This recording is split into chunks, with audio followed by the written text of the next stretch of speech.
They put Hamas on what they called humanitarian minimum, but I think what properly would be called a starvation plus diet. And they said, they were very open about it, we're going to keep the economy on the precipice of complete collapse. And that meant things like coriander, baby chicks, chocolate, children's storybooks, this huge list of things which were prohibited from going into Gaza. Unemployment by 2000, by October 2023, unemployment among youth was about 60%. The young people in Gaza, those who ended up joining Hamas and participate on October 7th, most of them, they had nothing to look forward to in life. Gaza is a small place. Its length is about the size of a marathon, 26 miles. Its width is roughly the distance, even at my age, I still jog along the beach. It's 5 miles. That's the whole thing. And all they had to do, most of those young people, all they had left to do, because there was no work because of that blockade, all they had to do was get up each morning and pace the perimeter of Gaza. And that's all they had to look forward to in life, in their earthly existence. Hamas tried to compromise and made all sorts of attempts to try to get that blockade lifted. Now, lest I be accused of being a Hamas apologist, I neither apologize nor do I condemn, at least when I'm giving a factual presentation. I'm laying out the facts. It doesn't speak to what my political convictions or beliefs are. It's simply a factual recitation of what happened. Hamas attempted to reach a compromise on the basis of what's called the two-state settlement and international law, the basic principles under our current world system for trying to resolve the conflict. All of those attempts were rejected by Israel and the West. Hamas tried to cooperate with international legal bodies. So, for example, after each of Israel's killing sprees in Gaza, these high-tech killing sprees, Operation Protective Edge in 2008-9, Operation Pillar of Defense in 2012, Operation Protective Edge in 2014. I'm not sure if spree captures the magnitude of death and destruction Israel periodically unleashed in Gaza. To take the last case, or to take the last case I mentioned, Operation Protective Edge, Israel killed about 550 children. It destroyed about 18,000 homes.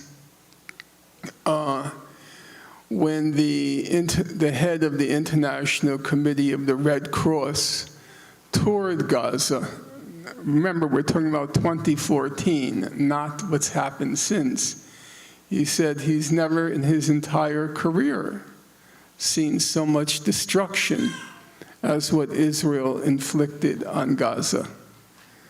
And these high-tech killing sprees occurred with a steady recurrence over time.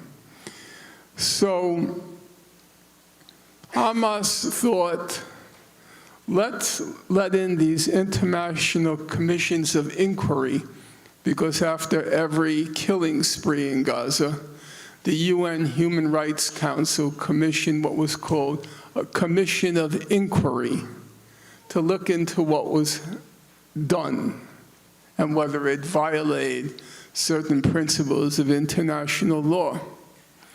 Now, these commissions of inquiry were not very kind to Hamas, I should say. They were pretty brutal in their judgments on Hamas. They were much more brutal in their judgments on Israel, because the vast amount of death and destruction was committed by Israel. But they were not generous to Hamas. They accused them of war crimes, crimes against humanity, and so forth. I mention this because Israel, each time, refused to meet with the Commission of Inquiries, the UN Commission of Inquiry. They said, we won't help you, we won't participate, we won't join you. Hamas said, we will. They were willing to accept a harsh verdict on them in order to get some kind of action by the international community.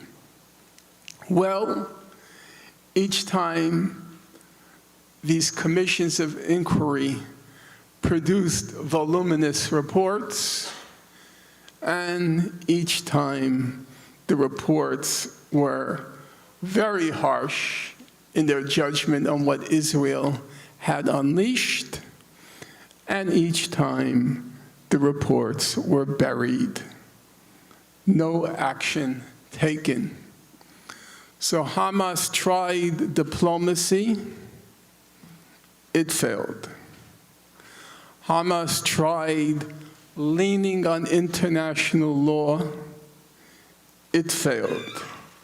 And then in March 2018, it's hard to believe it's so long ago now, Hamas tried, into tradition which will be familiar to people in this room, Hamas tried nonviolent civil resistance, what was called the Great March of Return.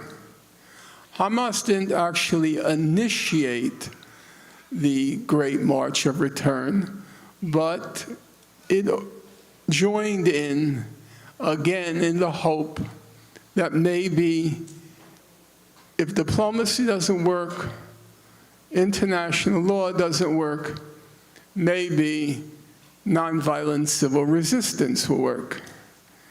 And I have to say, not as a self-criticism, but simply as an accurate rendering of the record, I had strongly encouraged that tactic. I thought it had a reasonable chance of success, and that proved to be wrong. We know exactly what happened, because there's a voluminous Commission of Inquiry report, which runs to about 250 single-space pages, now collecting dust. Probably, I read it more times than the total number of people who read it. I believe that. What happened? Along the perimeter fence, Israel lined up its best snipers, and according to the Israelis, every shot fired by the snipers, I'm quoting the Israelis now, every shot fired by the snipers hit its mark. We have no issue here about whether or not it was intentional or accidental. We got straight from the horse's mouth. And there's every reason to believe it. These were their best snipers. So, who did they hit?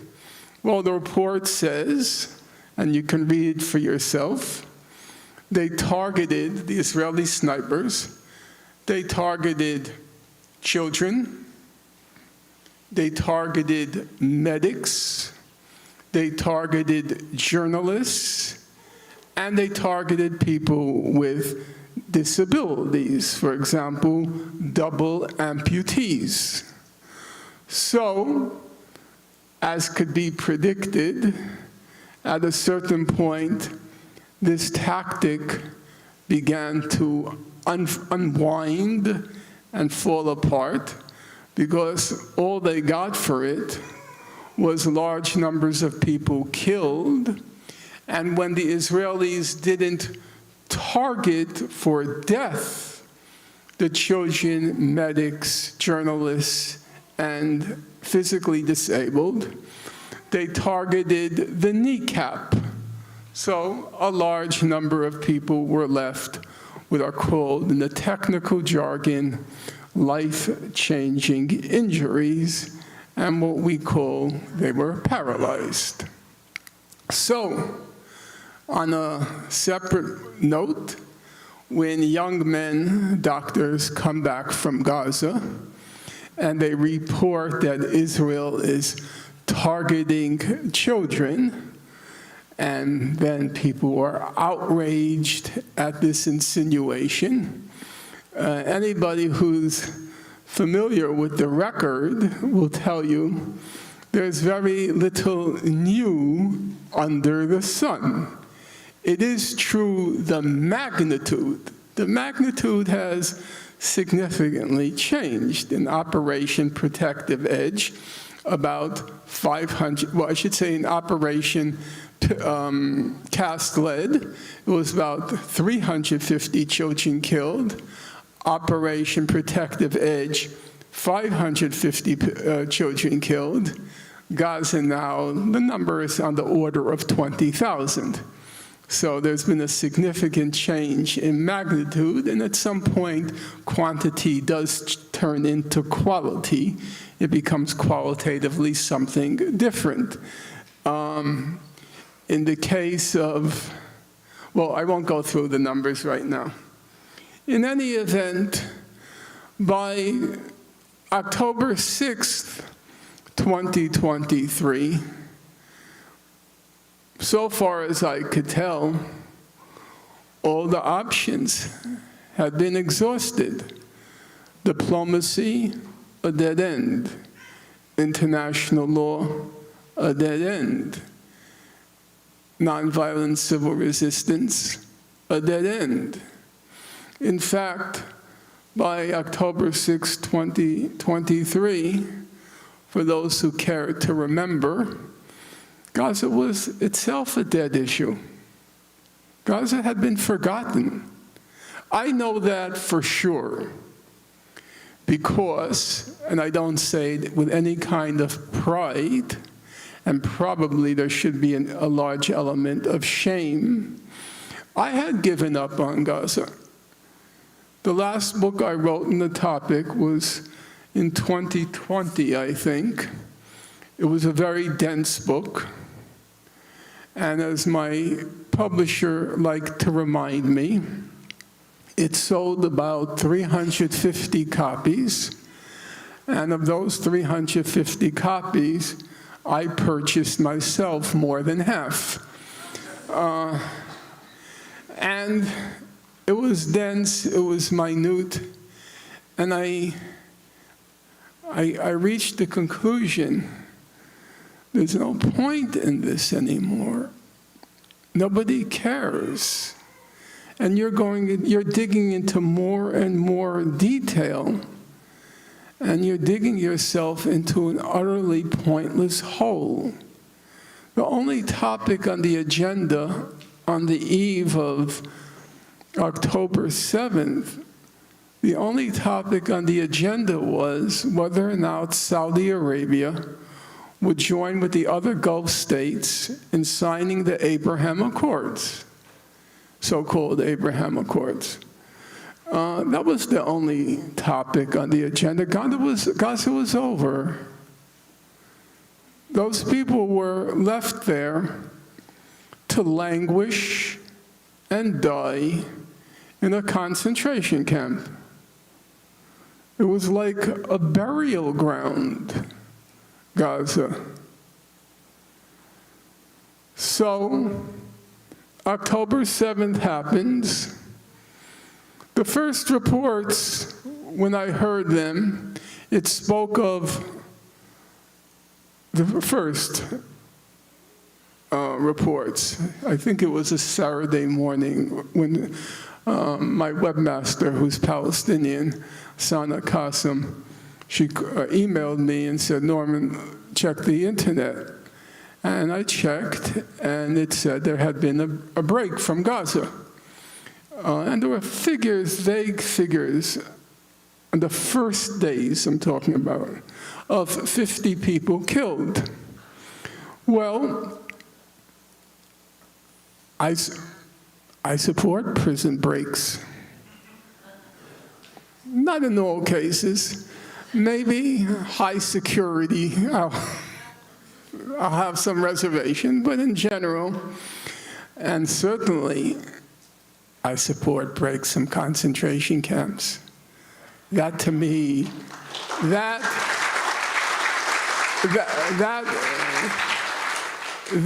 to me, for personal family reasons, is a no-brainer.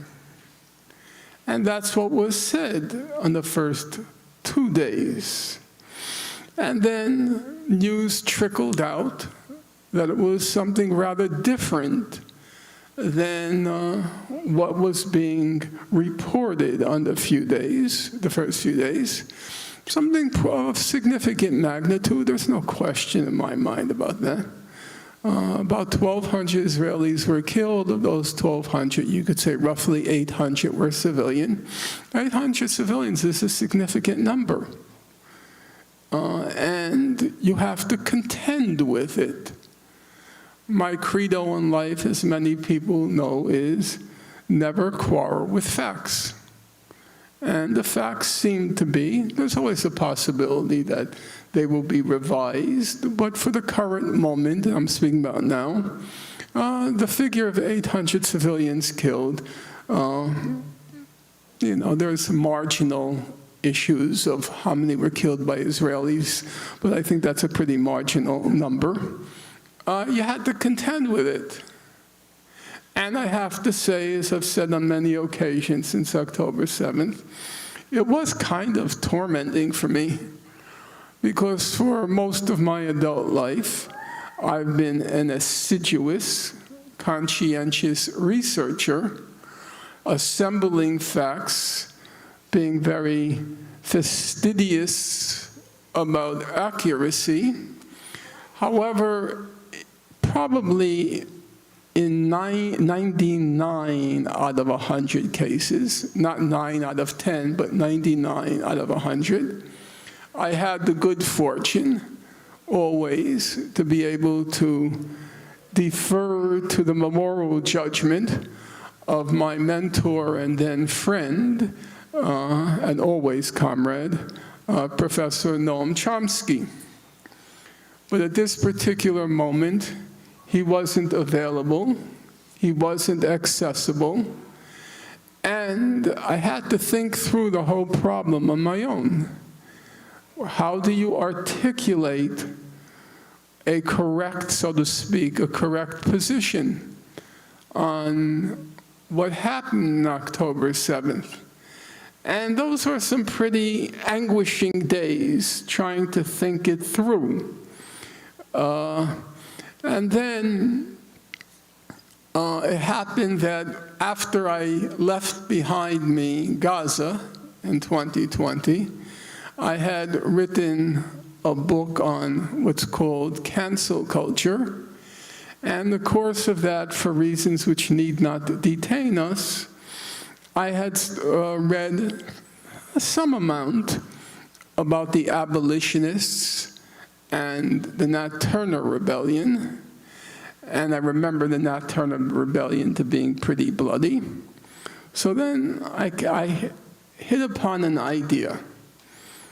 Let's see what the abolitionists, who were totally committed to ending slavery, let's see what they had to say about Nat Turner's bloody rebellion. How did they think it through? Now, just as a point of information for the young people in the room in particular, the abolitionists were deeply inspiring figures. They were actually breathtaking in their commitment, in their intelligence. People like Charles Sumner were just stupendous historical figures. Wendell Phillips, Thaddeus Stevens, William Lloyd Garrison, Charles Sumner, they gave their all to end slavery. And once slavery was legally abolished, they then gave their all to getting a fair shake for the emancipated slaves. Some of you will know the story of Charles Sumner, who was a senator, and he was uncompromising in his language and in his commitment, to the point that a Southerner, maybe, I can't recall, but maybe the name was Huckabee, took a cane in the Senate and beat him and beat him and beat him and beat him, and he endured the injuries inflicted on him the rest of his life. But nothing would deter them. So, feeling the abolitionist spirit in me, nobody caned me. They just canceled me. I wanted to see what they had to say. Now, the Nat Turner Rebellion was pretty brutal. It lasted roughly the same time as the Hamas attack. I don't even like to use that word, but the Hamas attack. It lasted for about 1.5 days. They smashed the skulls of women. They killed babies. It was an ugly affair, for sure. But when you go read the abolitionists, say William Lloyd Garrison, he was the editor of The Liberator, an abolitionist newspaper. He acknowledges the Nat Turner Rebellion was ugly, no question about it. But if you read what he has to say, never once does he condemn Nat Turner. He says the deeds were horrible, but he turns to white people, not to Nat Turner, not to scold Nat Turner. He turns to white people and he says, "We told you so. We told you so. We told you so. You treat people this way, then you reap what you have sown." And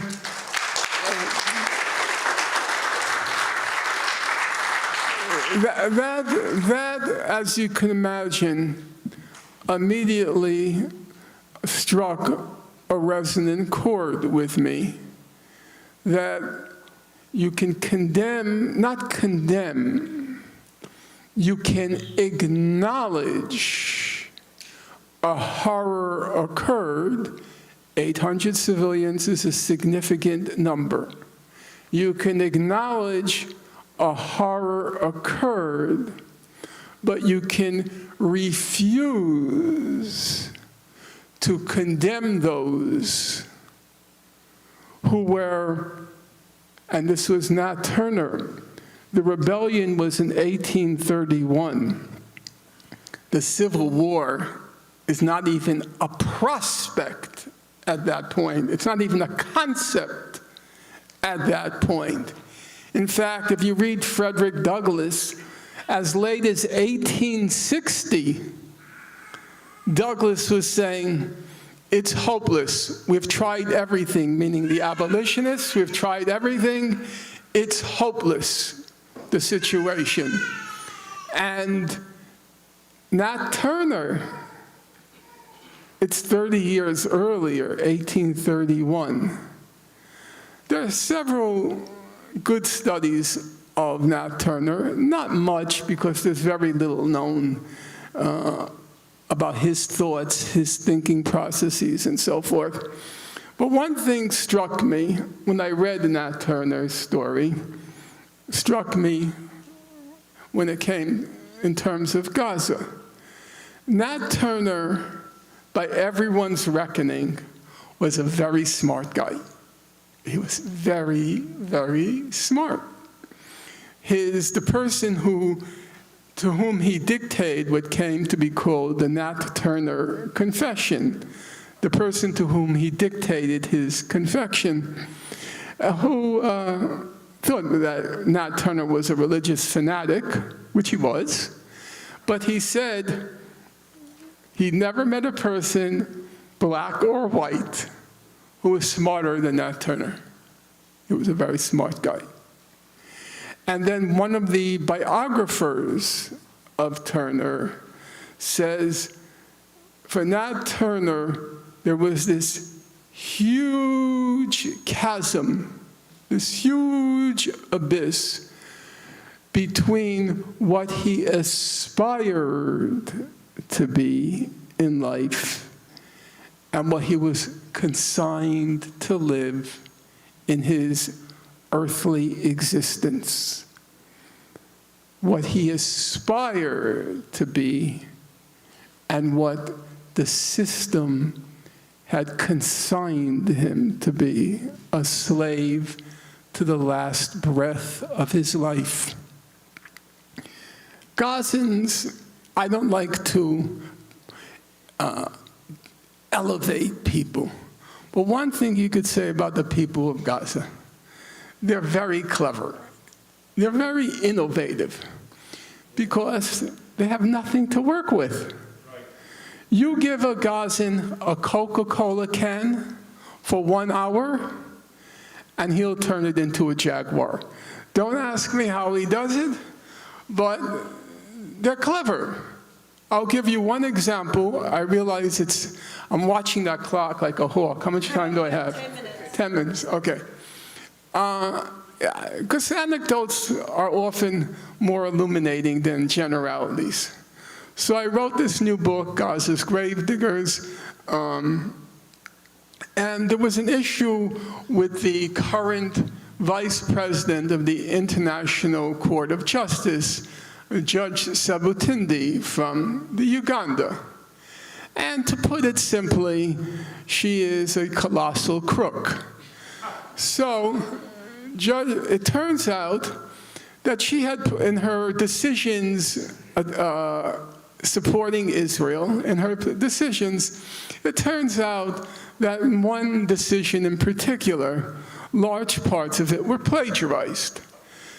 So I put out a call on my social media, because I don't know anything about web technology. Actually, I don't know anything about technology to begin with. But in particular, web technology. I put out a call. Anyone want to help me find plagiarism in Judge Sabatindi's decision? And about 20 or 30 people came forward. Techies, I think they're called. Smart people. And each of them found 6 examples or 10 examples. And then there's this fellow from Gaza. comes up with 30 pages. Honest to God. He came up with 30 pages. And then he says, my conclusion is that her decision plagiarized 30.2% from other sources. Wow. You know, that's the people of Gaza. A friend of mine, he said to me, show me a poor Palestinian. Show me one poor Palestinian, in the US, show me one poor Palestinian. There aren't any. You know why? Because after coming out of that concentration camp, everything is easy. Work 16 hours a day, so what? We wait 16 hours at a checkpoint before we get to work. So when I heard that description, the huge chasm separating what I could have been versus what I will be under this system, in his case, slavery, in the case of Gaza, what Giora Eiland, the former head of Israel's National Security Council, called the huge concentration camp,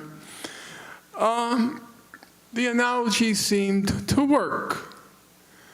Now, I don't say everybody should walk away thinking, okay, so no big deal what happened on October 7th. No, there's a problem there. The question is how you understand it. How you understand it. And I think you can acknowledge both at the same time. You can acknowledge a horror occurred, and you can say, but you can say, I don't believe in 1831 I would have lectured Nat Turner about what he did was wrong. I wouldn't lecture him. I just can't see that.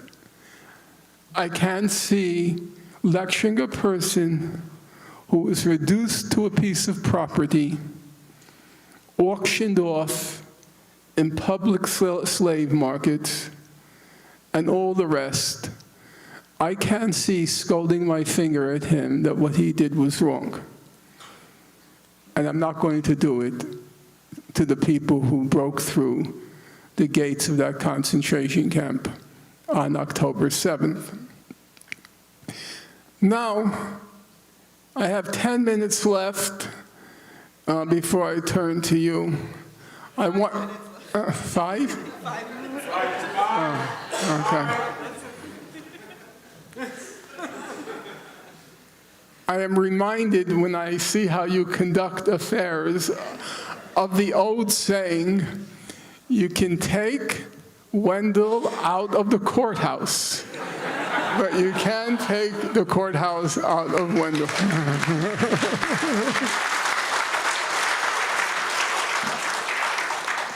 I'll be back. I don't think I would want to be in his courtroom. I think it would be a mismatch. So I'm going to just briefly address two topics. I'm just going to label them but not elaborate. What was Israel's goal after October 7th? Basically 3 things. 1, sheer bloodlust revenge. And one should not underestimate that factor. If you look at the public opinion polls in Israel, and Israel's probably the most polled place on God's earth, because every thought running through an Israeli is so important. How many eggs did you have for breakfast? Were they scrambled or sunny side up?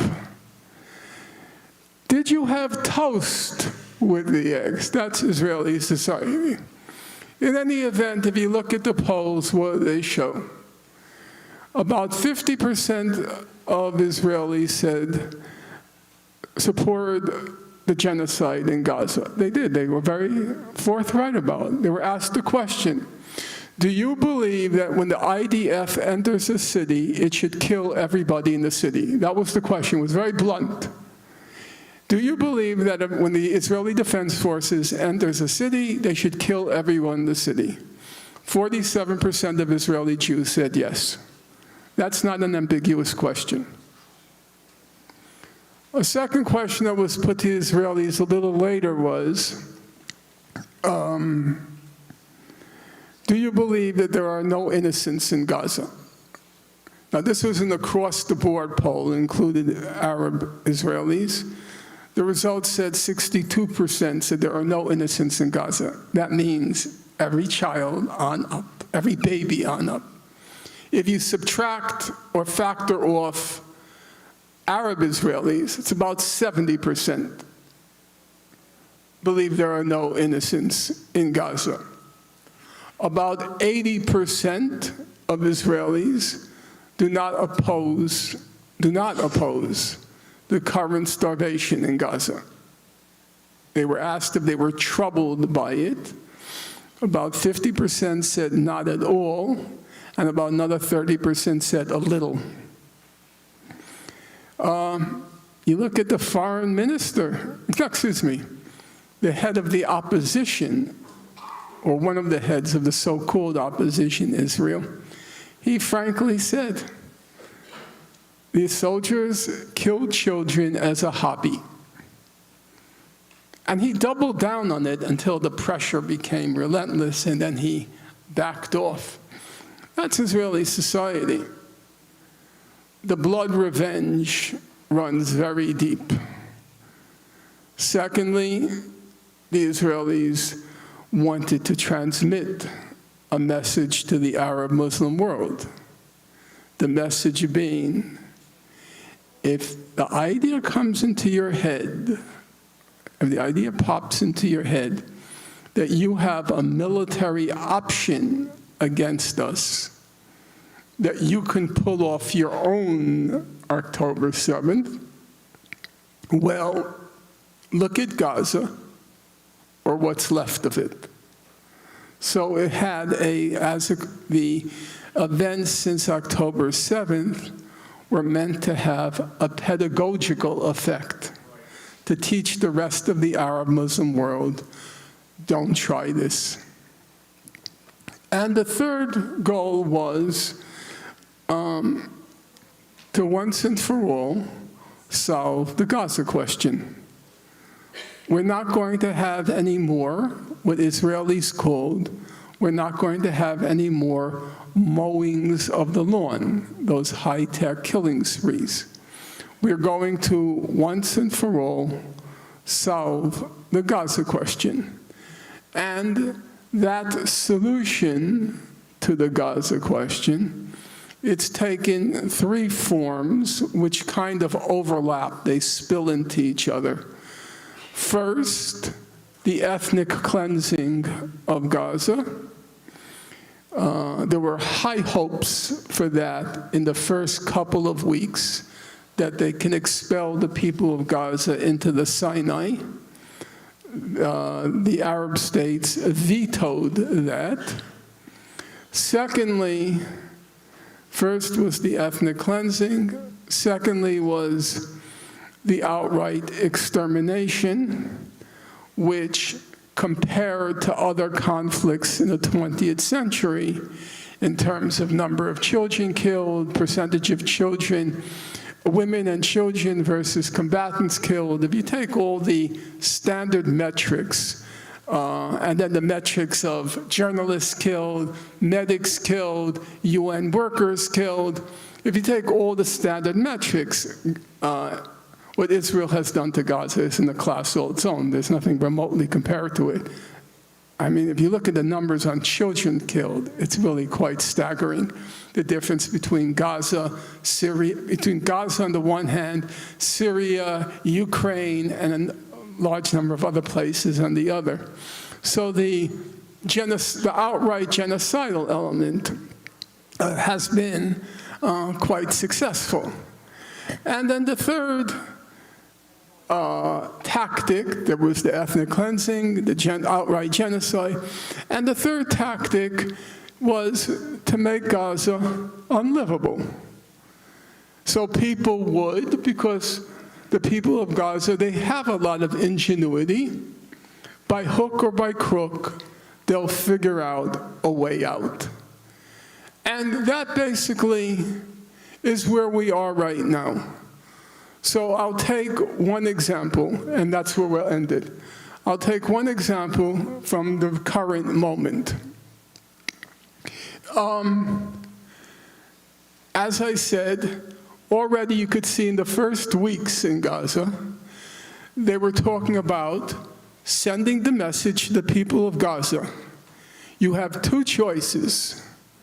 One, to stay and starve, or two, to leave.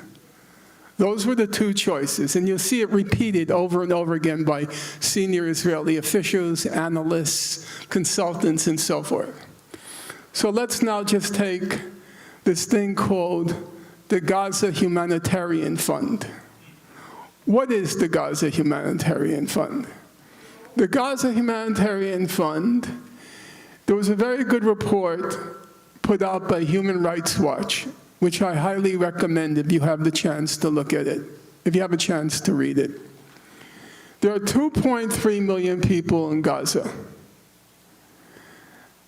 They kicked out all the UN agencies which have long experience in dealing with populations in war zones, how to feed them, how to accommodate them, and they bring in this GHF, which Mr. Huckabee is very fond of. I doubt he knows what GHF stands for.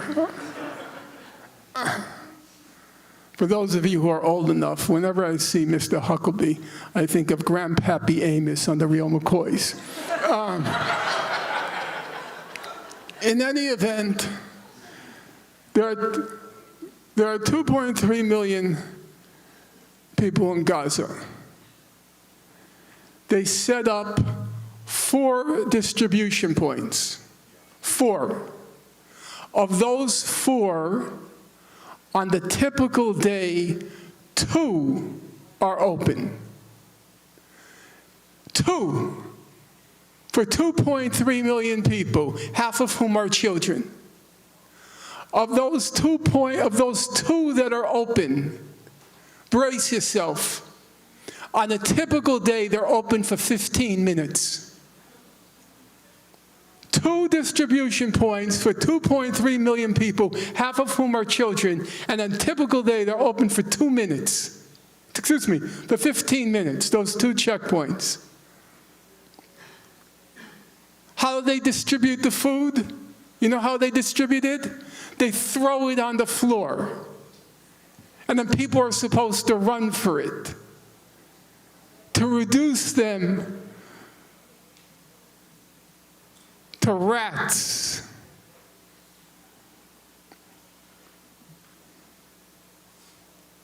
Whenever I read about that, it reminds me, in the concentration camps, the food they put in a giant vat, it's almost all water. I'm referring to World War II now. It's almost all water. But there are a few vegetables in that vat of soup. And so what can you imagine? The people who are lining up, they're pushing each other, they're shoving each other. Because you have to get to the head of the line, or it's just water. And that's what they do to the people of Gaza, reducing them to scurrying rats. And then as they go for the food, the Israelis, because they're scared, they're afraid, they start shooting at the people, killing them as they scramble and scurry for the food. So what message is the GHF trying to transmit and Israel behind the GHF. What's the message they're trying to transmit? You have two choices: to stay and to starve, or be shot to death trying to get the food. Stay and starve or leave. Which is a long way of saying, and here's how I'll end. A lot of people are now saying, oh, like Piers Morgan, who, as compared to others, hasn't been terrible, as compared to others. It's a very low bar. But he always nowadays he always says, well, I thought Israel had a legitimate right of self-defense at the beginning, and it was disproportionate, but now it's gotten terrible. That's not what happened. From day one, they had their plan. Due to the fluctuations in politics, at some points they can go full throttle. On some points they have to back away. But this was, from day one, it was Israel's opportunity of a lifetime. You know the expression, every crisis is also an opportunity? Well, October 7th was a crisis, but it was also an opportunity. It was the opportunity of a lifetime, which the Israeli government had been waiting for and waiting for and waiting for, to once and for all solve the Gaza question. And if they're able to solve the West Bank question, and they were able already to solve the Hezbollah question and a partial solution of the Iran question. But it's not any change that's occurred. This was the plan from the get-go, and one has to say it has been, unfortunately, successful.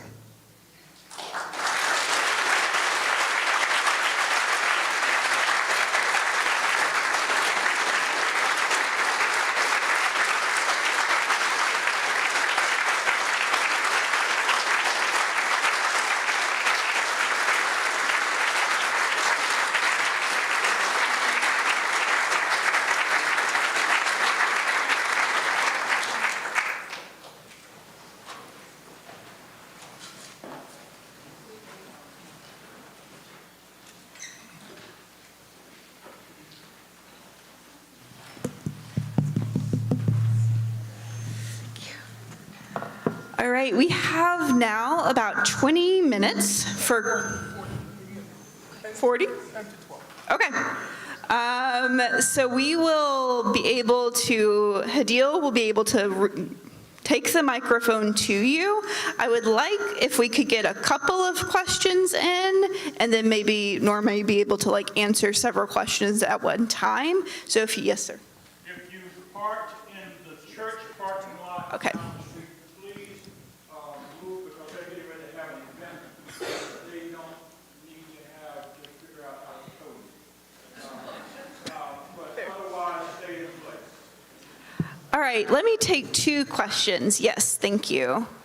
Thank you, Dr. Khan. Thank you, Judge. Thank you, Professor Finkelstein. Thank you very much.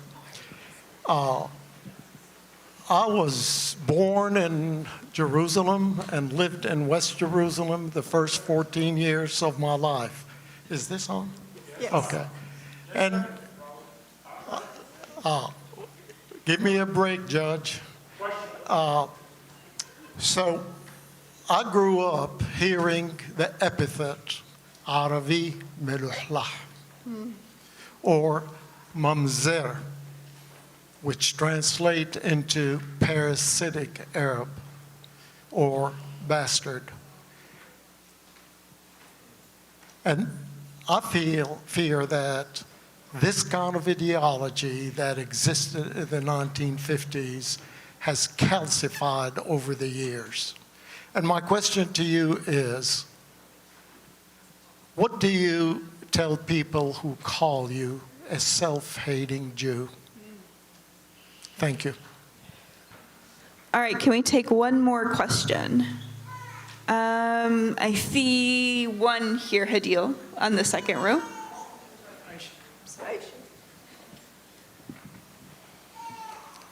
Okay, I would like to know, is there ever going to be a chance that Arab countries will do something about those people starving?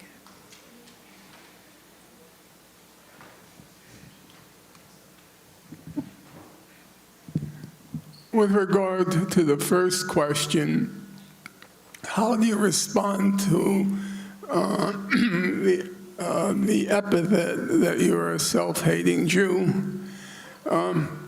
My own view is that, as all of you must know, maybe the younger people aren't yet attuned to the fact that it's very hard to know oneself. Understanding what makes you tick is a very complex problem. There was a very brilliant Israeli philosopher named Yeshayahu Leibovich, and he had 4 PhDs, and one of them was in psychology. And he was once asked, do you analyze your dreams? And he replied, analyze my dreams? I have trouble enough making sense of my waking hours.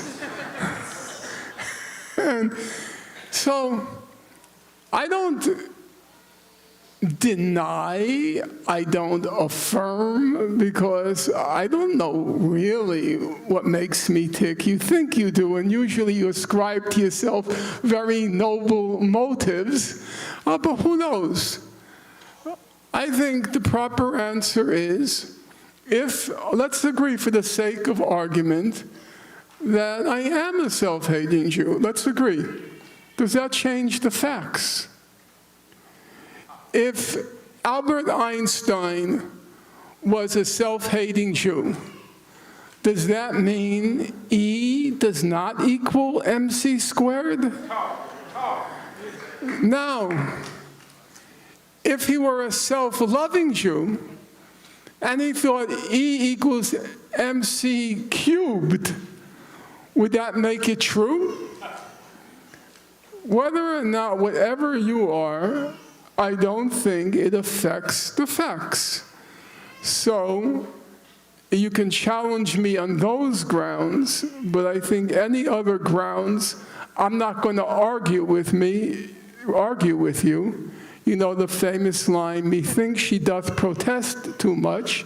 So the more I'm saying I'm not a self-hating Jew, the more it comes across that I am. I protest too much. So I'm not going to go down that path. I'll simply say, fine, but show me where what I'm saying is wrong.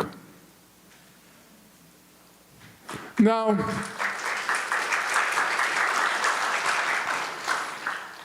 the second question, it's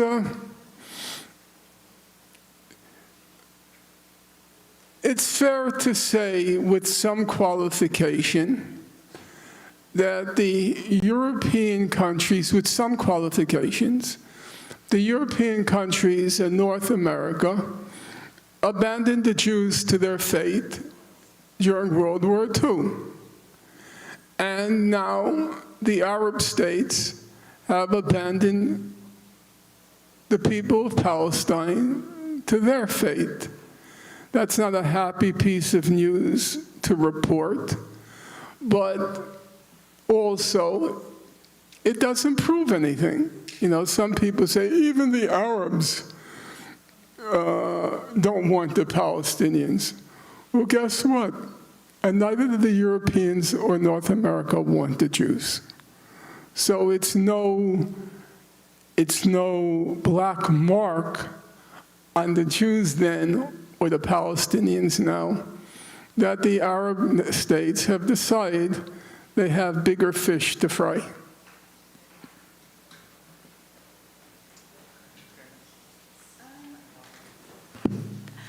right, I see one person in the back with the white shirt raising there. Oh, hi, Tony. I can't see you from here, the lights. I'll take one more question, and I see a gentleman in a black shirt, glasses. I see your hand. These are the last 2 questions. So first of all, I want to thank you for being here. First of all, I want to thank you for being here. And my question to you is, I've been to the West Bank, I've been to Gaza, and I like the way you brought in Nat Turner. What are some suggestions, not just between Palestinians and African Americans, but other races, to come in and understand exactly what it looks like in Gaza? When you talk about a concentration camp, I had never been on a plantation in my life, but when I went to Gaza, I could see the similarities of a plantation atmosphere. So can you give us some suggestions of how we can coalesce together to fight back?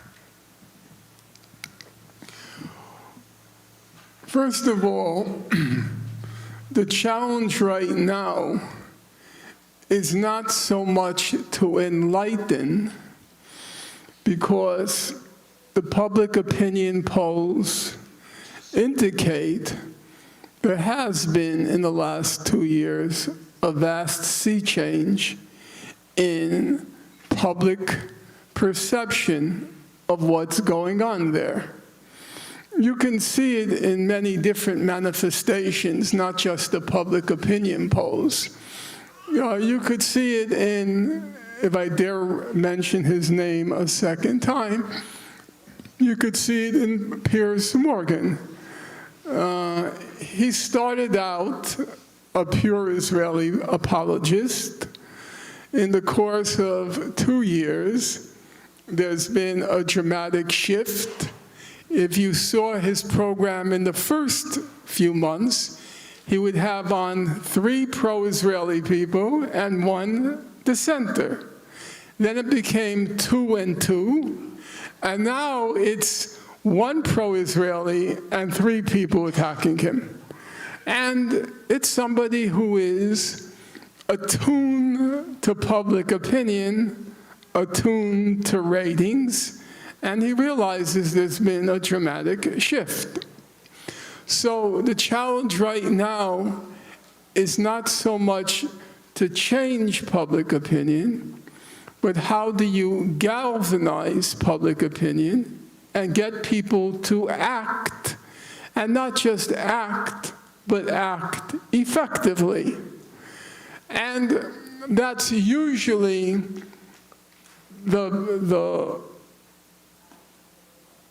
it's what local organizers in particular, who have lots of experience, it's for them to figure out. A secular idiom might work in New York City, but a religious idiom might work more effectively in Little Rock, Arkansas. So you have to find the right language that reaches your neighbors, the language that preserves the principles, but speaks in a way that's comprehensible and relatable to your neighbors, and then to find the right tactic. And as I said this morning during a breakfast I had with some of the more active people in your community, I think at the moment the right tactic is the one that's been pursued most visibly, but not exclusively, the tactic adopted by Mr. Mamdani in New York, which is a broad platform that is responsive to and resonant with the vast majority of the community. In the case of New York, it was everything from free pre-K childcare to free buses to stabilizing rent, all under the rubric of affordability, but also within that broad platform, taking a firm stand on the question of Gaza and not compromising. So it's not a short-term solution, but I do think there is some value right now to trying to work at the electoral level and getting people who are going to be very tough on this question elected. Now, there will be an organized, well-heeled opposition, for sure, but I think electoral campaign at this point is a good moment to point to that opposition and point to who's funding them and asking the question, should money decide what's being done in Gaza, or should our consciences decide what's being done in Gaza? And that will be part of the campaign to confront, as many people pointed out, one of the things that the Mamdani campaign proved was that a very well-heeled lobby can be defeated. Now, I live in an all-Jewish neighborhood, and it's no exaggeration to say my mailbox in that last week before the primary day was filled to the brim, large-sized campaign literature saying Zamnani is an anti-Semite, Mamdani is an anti-Semite, Mamdani is an Islamic extremist, blah, blah, blah. I mean, it was so much, and it made me so angry because it was clear, as some of you will know, Mamdani was outspent 30-1. He raised about $1.2 million, the other side $30 million, Andrew Cuomo $30 million. And you could physically see the difference. I didn't get one Mamdani piece of campaign literature until the day after the primary. No, I'm serious. And it made me so angry that I went out and I started to campaign for Mamdani. It was a strange experience because the difference in age between me and the next person was, I'm embarrassed to say, a half century. Yeah, it was true. It was very sobering to see that difference. But I said for me, the election, there was one reason why I was out, because the election was about democracy. Do billionaires decide or do people decide? And the billionaires were trying to decide. I said, no, they're not going to decide. It's the people who are going to decide. So I believe this is a potential strategy right now. It may change next week. Maybe there'll be a new kind of tactic. But for now, I think everybody should get involved in local campaigns, not one issue campaign. Has to be a broad platform which resonates with 80% of your community, but as part of that broad platform, an inflexible, uncompromising, principled position on Gaza. I think that might work. Thank you.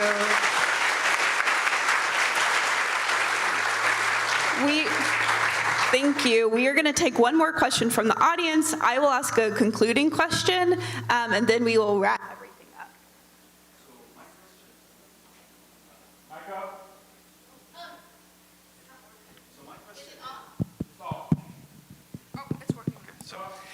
So as I came here, I was actually impressed that the parking lot was full. I thought, oh, good, so there is a lot of people then. But I will say this is a very friendly audience. We already are convinced. It's probably easy to convince us. And I'm really worried that we just use this to get intellectually more relaxed and say, okay, we now have the logic. My question is, how do we penetrate to the other part of the society that either has no clue? How can we even get inside that? And have you been able to give us some ideas so that we can maybe expand? And I hope everybody here will also inform their friends and their networks so that we can expand the message. Because if I only know what I already know, I don't change much. We need to inform people who don't know. Well, politics operates at multiple discrete, which means separate levels. The first level is obviously education. You feel that you know something that others don't know. You feel that what you know is important. You feel that it's not just important, but life is at stake. So the first challenge is, how do you reach people? Educate them. I don't like to use the word educate sometimes because it makes it sound as if I have the monopoly on truth and everybody else is ignorant and my job is to enlighten them. Well, there's always the possibility that I'm wrong. So we have to be a little bit humble as we go about this process of educating and not presuming that we have a monopoly on truth and everybody else is ignorant. That qualification having been entered, that's the first step. Now, as you well know, there were times when you couldn't fill the first 2 rows of a church, not just in Little Rock, but in New York City, with those sympathetic to the situation of the Palestinians. Right now, not for the best of reasons, obviously, there's a lot more awareness, and it's not easy any longer to defend the Israeli position. That's why there are now all of these draconian restrictions on free speech at our universities and colleges, because the other side knows without restrictions on free speech, you're going to lose. So they have to restrict the speech. They have no case really any longer. When the Israeli human rights organizations like B'Tselem and Physicians for Human Rights Israel, when they're saying it's a genocide, well, game over. So I think we're, at least for the moment, things change, but for the moment, the challenge is not educating. There's a high possibility that on broad issues, I'm not saying each individual matter, on broad issues, your neighbor does agree with you. There's a reasonable possibility that your neighbor does agree with you. It's not very complicated. Should we starve children to death? That's not a complicated question. Though it was complicated when that question was posed to Mr. Huckabee. It was complicated. But leaving aside Grandpappy Amos, it's not all that difficult. The question is, how do you get them to do something about it? And that, it's usually up to organizers to figure out. But I think if you include Gaza as part of a broad platform and not make it a single issue, I think you can reach a large number of people. And remember, I'm not an elitist in politics, But frequently it's the case that if you have a compact mass, they can achieve miracles. So Mamdani had, the estimate is about 30,000 volunteers, which is obviously a large number. But compared to a city of 8 million, it's not all that many. But it said that the volunteers knocked, I think the number is, anyone remember, it's either 1 million or 3 million, I can't remember now, 1 million, knocked on 1 million doors. Now, if you sat down here now and just tried to count to the number 1 million, just try to count the number 1 million, it would take you 3 weeks. 1 million doors is not a small number of doors. And then you have to bear in mind that most of these buildings are apartment buildings. You're out there for about a half hour for each apartment building waiting to get let in. Yes, it's true. Just getting someone to buzz you in because it's locked. I don't know if they're locked in Little Rock, they're locked in New York.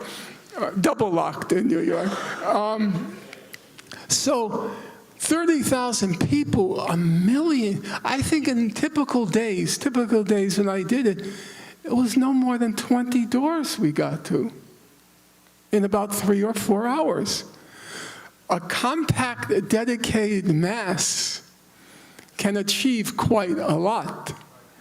So if we can get that compact mass, I think you could pull off a Mamdani, and that would be a good thing. Thank you.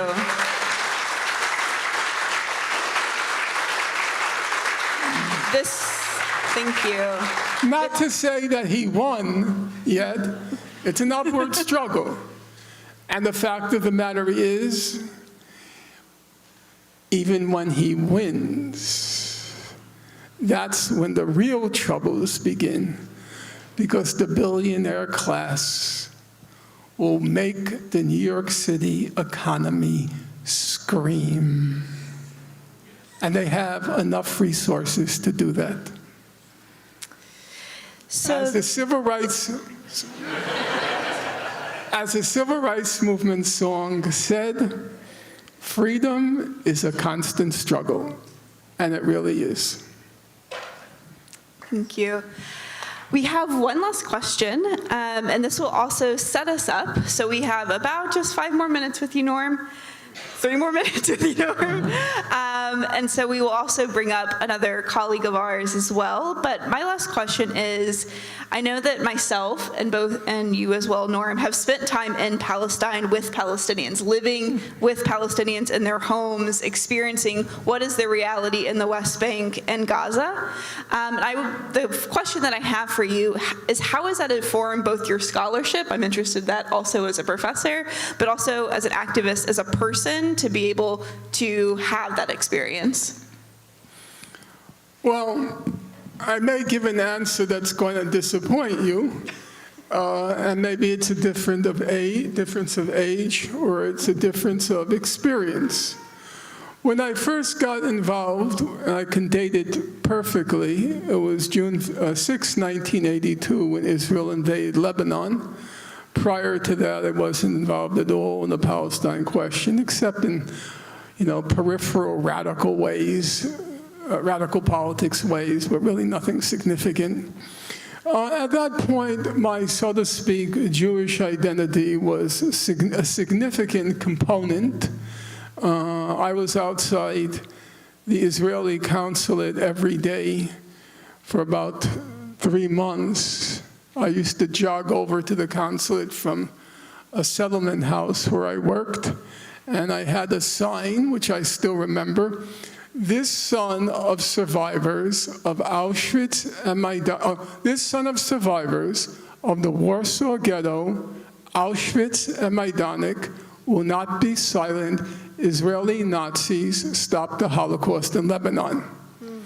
As you can imagine, that was not a popular sign in New York City in 1982. And the most distressing aspect of that sign was it was constantly ripped up by people who didn't like it. And I had to sit down and again fit on this piece of, what was it called? Oak tag.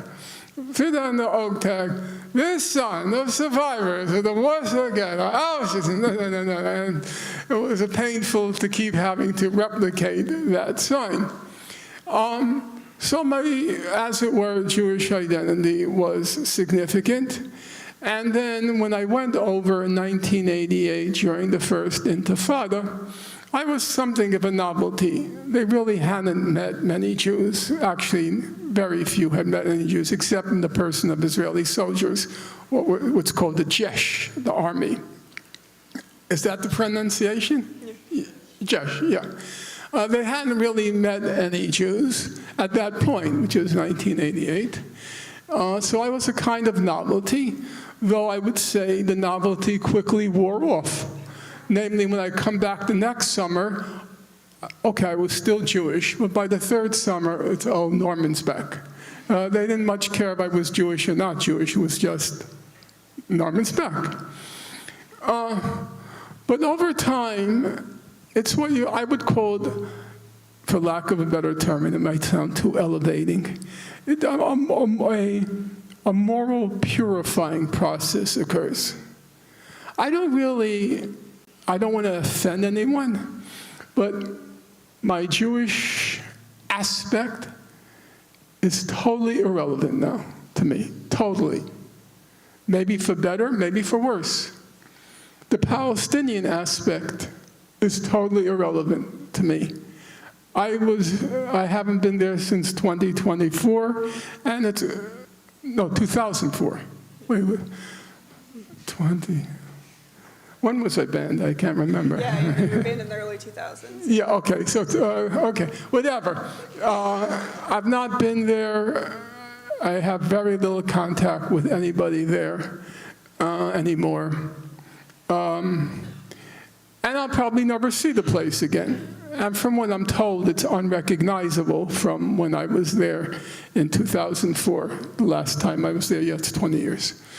For me, and I'm not trying to put myself on a pedestal, far from it, but for me, when I work every day, reading, writing, occasionally giving interviews, it's about truth.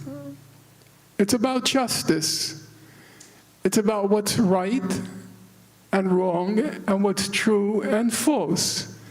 And the lies just make me very angry. And the injustice, well, the injustice has reached a point where I don't read about it anymore. I've stopped following it in Gaza. I can't. It's just a horror show in an endless loop. So, you know, once in a while, I pause when the journalist was killed the other day, the 5 journalists. I stopped. I didn't read anything. I just stared at his image on my screen. Because he had written, he kind of did what Martin Luther King did. Most of you are too young to remember, but the night before Martin Luther King was killed, he basically gave his own eulogy. It was an eerie thing when you see it in retrospect. Those of you who know Huckleberry Finn, there's the famous scene, Huckleberry Finn, where he attends his own funeral. And here was Martin Luther King delivering his own eulogy. He's going to die. He knows it. The people around him had already distanced themselves from King, and they would say, oh, Martin is so morbid, Martin is so morbid, because in the last year he was saying he's going to get killed. He knows it.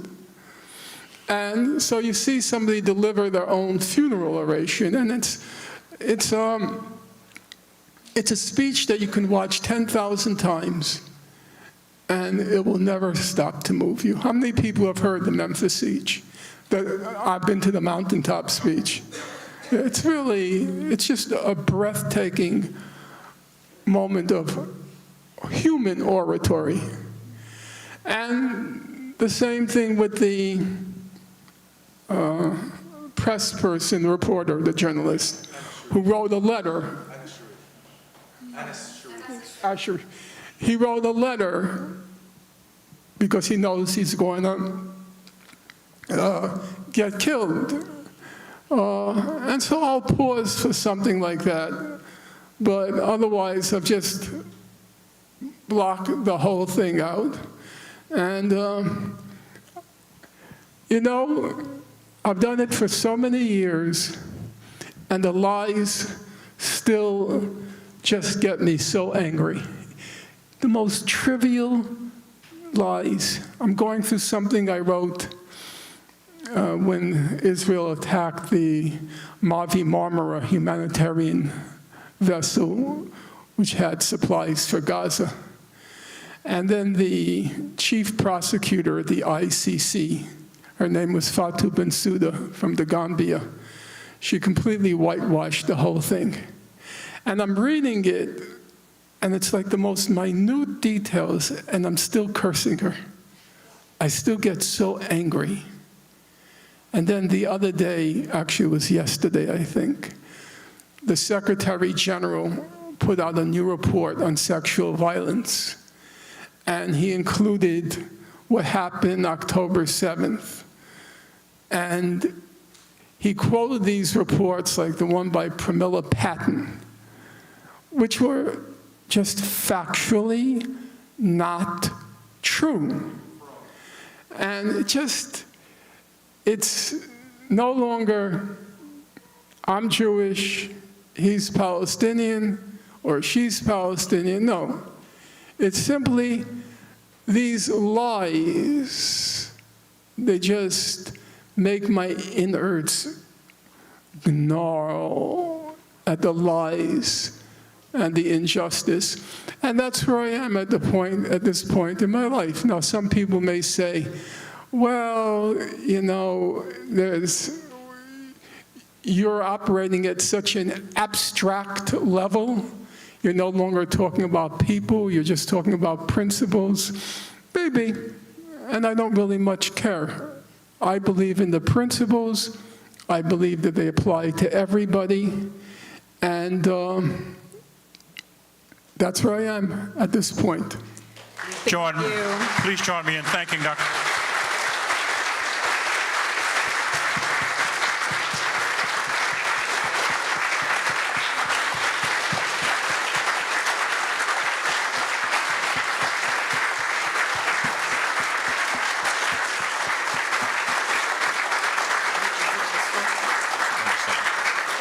We appreciate Dr. so much Go you ahead. coming.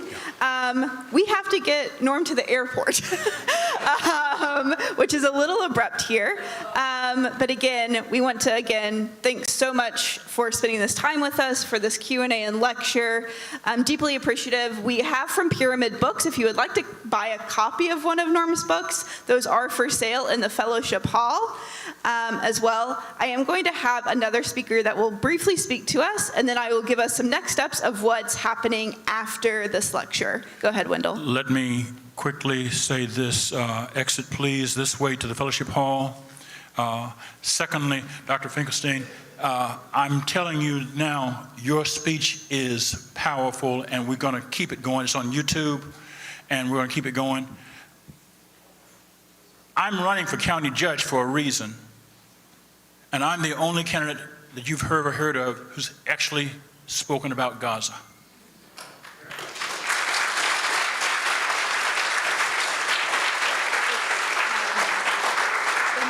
I'm not saying that for my campaign, I'm saying this. If you know somebody who's running for any public office and they do not have enough humanity to say publicly that starving people is wrong, you should have enough sanity to know you don't want them in public office.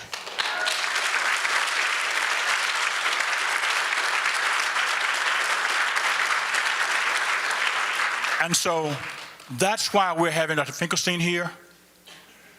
We ask you, please stay tuned, because we're going to have more of these speakers.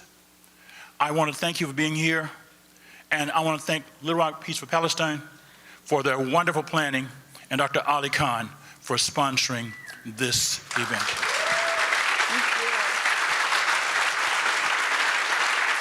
Oh, I got to do a pastoral thing. This can't happen unless the wonderful volunteers from New Millennium Church did what they did, and I want to thank publicly the people from New Millennium Church for all of their work. Thank you, thank you, thank you, thank you. You know who you are. Thank you, Wendell. So we will have just a couple of remarks. We will have a much larger event to be able to hear this incredible story. Many of you have seen in the news, our local physician here, Dr. Ahmed Youssef, has just returned from his second medical mission in Gaza. We're going to give him just some time today to speak, but again, stay tuned for a future event in which we are able to really spend a lot more time dedicated to this story. And please give Dr. Youssef a round of applause.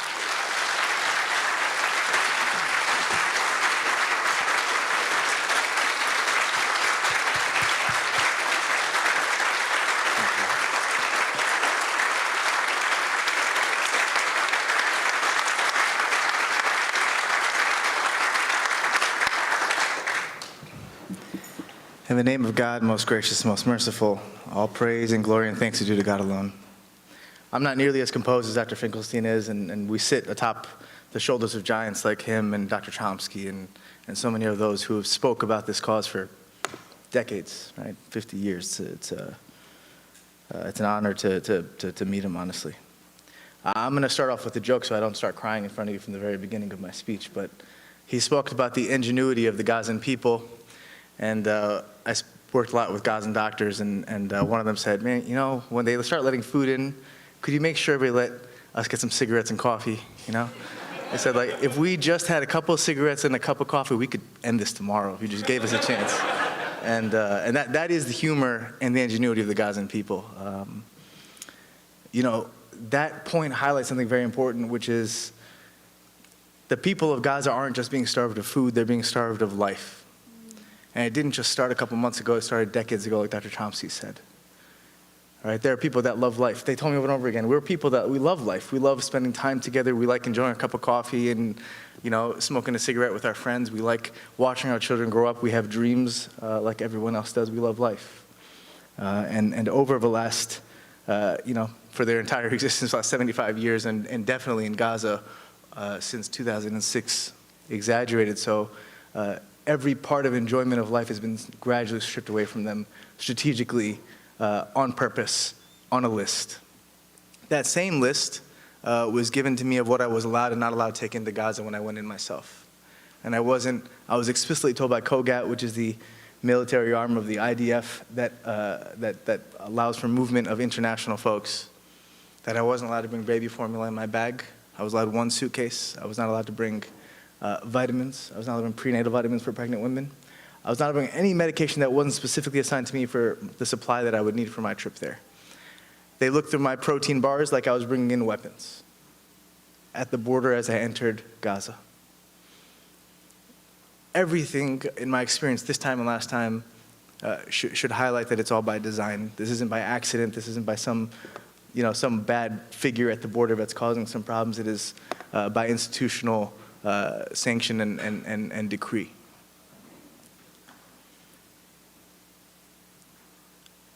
When we spoke about the kind of injuries that I saw in the hospital, the primary injury I saw for the 2.5 weeks I was there were gunshot wounds to young boys, usually teenage boys and young men in their early 20s. And that's because the area where the food trucks were located, it required somebody in your family, if you were hungry or your children were starving, you'd have to send somebody that could scramble for the food. So young men, right? Boys this guy's age right here. That's exactly the age of the vast majority of the people I saw die on the ER floor. Were sent on behalf of their families to try their best to get a bag of flour, sometimes 20 kilograms, carrying on their back a kilometer back to their families. Those places, not just GHF, because I was in the north where there wasn't GHF, they would allow in a few food trucks, so things weren't plopped down the way they were in the GHF. They were in a place called Zakim and Kisafim. They were bought in trucks and limited, extremely limited supply. And what people would do, just like Dr. Finkelstein explained, is they'd scramble for the food. They'd do their best to try to get what they could for their families because they knew there wasn't enough and they weren't going to allow enough in tomorrow or the day after. And if they didn't get it back today, that the hungry children at home wouldn't get fed for this week. And they scrambled, and as they scrambled, they'd get shot at. And the memory of watching teenage boys thrown on the floor in the middle of the ER, bleeding from different places in their body. One boy I will never forget, lie on the floor. We tried to scramble and triage, everybody all hands on deck in the ER, in pools of their own blood mixed together because there's no space, there's no hospital beds. And a child, I call him a child, he's 15 years old or 14 years old or something like that, had his head wrapped in a bullet wound in the back of his arm that destroyed his elbow. We unwrapped his head and he cried for his mother the way you expect a 15-year-old to cry for his mother.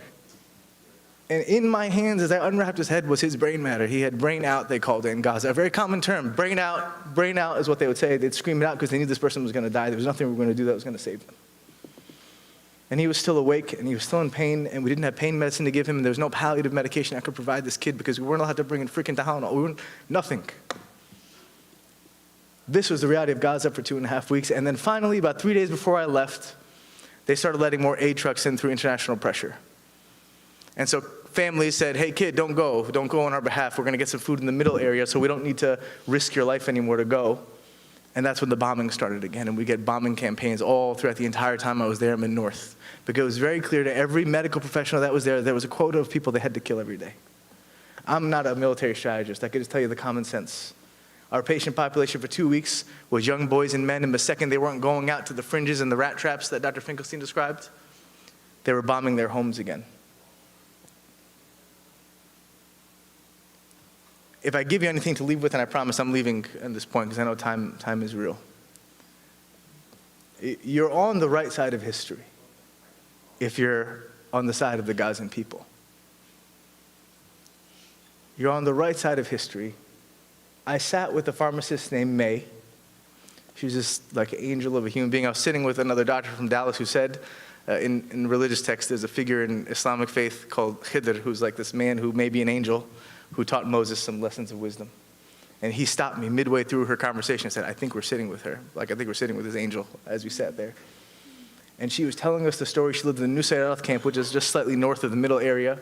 Her home was destroyed. Her sister, Maysoon, her name was May. Her sister's name was Maysoon. They were close in age. They called themselves twins, even though they weren't. She said, the day that she died with her entire family and her nephews and nieces was the day I knew I would never be happy again. She was the light of my life, and I knew that that day was going to be the day that, even though I had my kids and I had my husband, she was the one who was the light of my life. And she sat there and said this, and this is the part I want you to take home with you. She said, even now, after they've destroyed my home and killed my sister and killed my family, if things were flipped on its head tomorrow, I would never let their children starve. I would never let their children go hungry.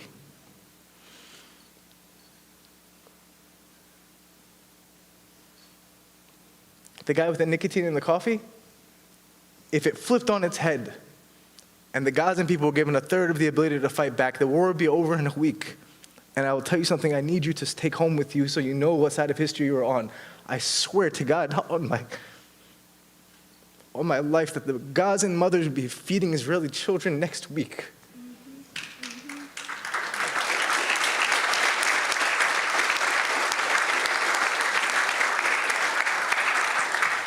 It's not a war of equals, and it's not a war of other sidisms. There's a clear right and wrong, and I ask you and beg you to stay on the right side of history and don't allow for a moment any discomfort you feel to prevent you from speaking out for people who would do everything for you if they ever met you. Thank you.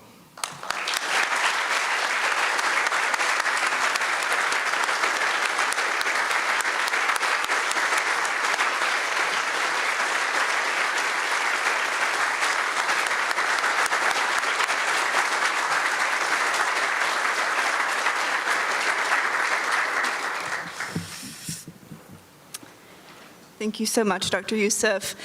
We are now at the close of this section of the event. I will say I hold many different roles in my life, and the most important is an organizer. I am an organizer of people to fight for the world that I know that can be, and it has been Palestinians that have taught me how to fight for that world.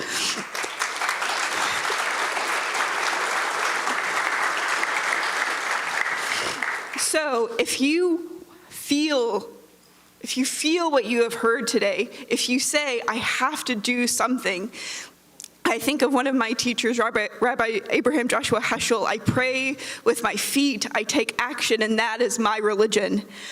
We have, if you go to the fellowship hall, you will exit out of here, you will turn, you will go past the walkway. We have several different stations with multiple ways of how to get involved, whether that's art, whether that is getting involved in Israel bond divestment, whether that is boycotting. There are so many ways in which every single person I know has skills to help this movement, and we desperately need you, because we cannot get freedom if not all of us are going together. So please make sure, if you are able, just to stop by, get some materials, stop by the fellowship hall. If you have not had a chance to sign up outside to join our email list, our texting list, feel free to also do that as well. You will be met with several of our Peace for Palestine volunteers at each of the tables. Ask them questions. Tristine, is there anything else that I would need to announce? Okay.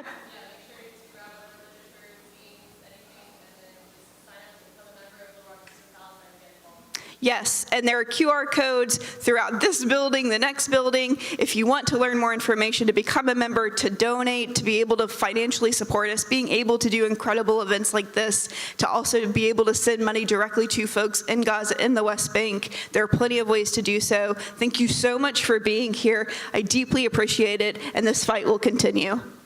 Thank you.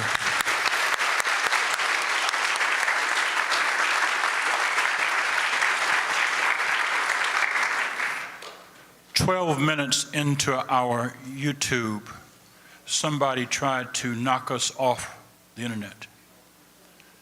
They succeeded for 10 minutes. Our IT person, Robin Robinson, got us back up.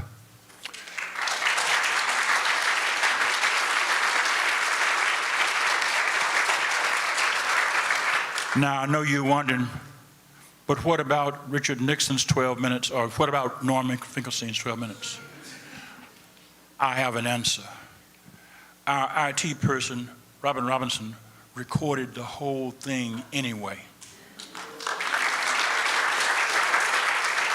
No, you didn't clap.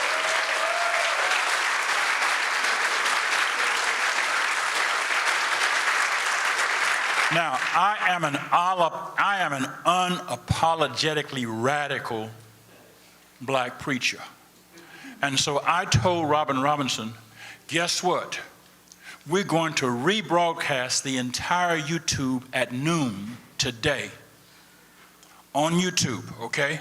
So I want you to do this. Go on whatever social media you got, and you say, hey, if you miss Norman Finkelstein at 10 o'clock, it's being rebroadcast at noon today on YouTube. No. Listen to me real carefully. Listen to the pastor. New Millennium Church has a YouTube channel. We have a YouTube channel. And this entire presentation will be rebroadcast at noon today on our YouTube channel. Go to New Millennium Church on YouTube, okay? I don't care what they try to do, they're not gonna knock us off.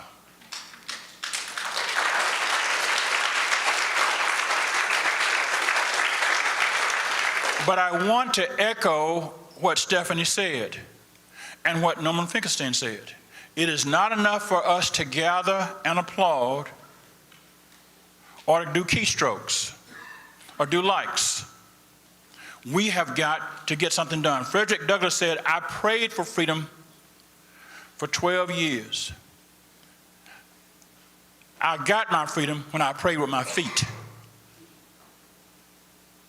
You missed it. he ran away. He broke out. We have to put feet on the ground and do this stuff. So however you can, please get involved personally.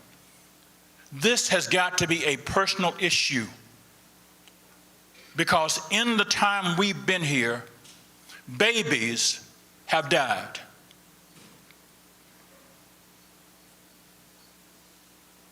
Have you ever watched a person die?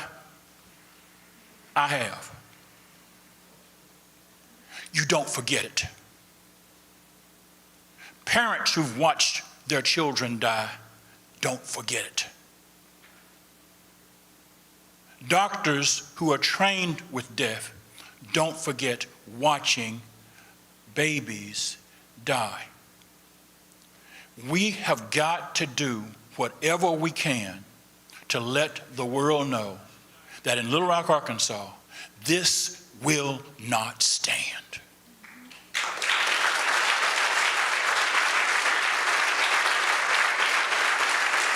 So please, I don't care what party you call yourself into.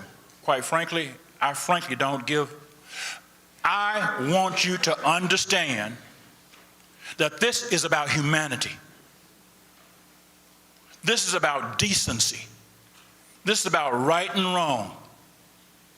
And if they have a problem with that, and they have a problem with that happening in this church, tell them to contact me at New Millennium Church, and I will tell them where to go, and I'll light the gasoline tank for them after I fill it, so they can go in a hurry, in a fiery way.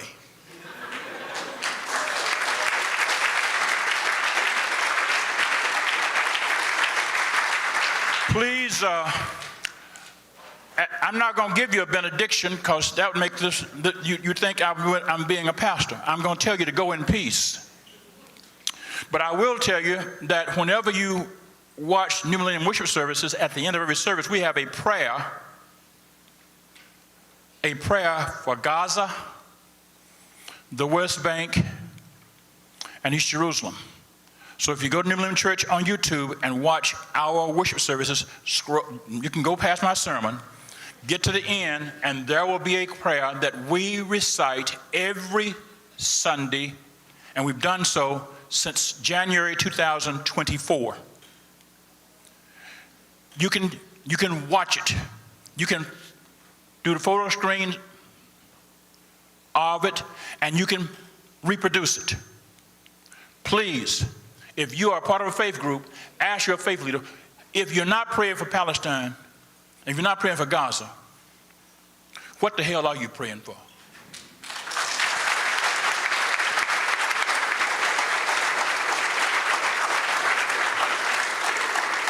All right, folks, I will be walking towards the fellowship hall. I shall be your Moshe. You can follow me to the promised land. It's just down here. If folks do need to leave, again, please sign in, do all of those other pieces. There's some great articles. Thank you so much.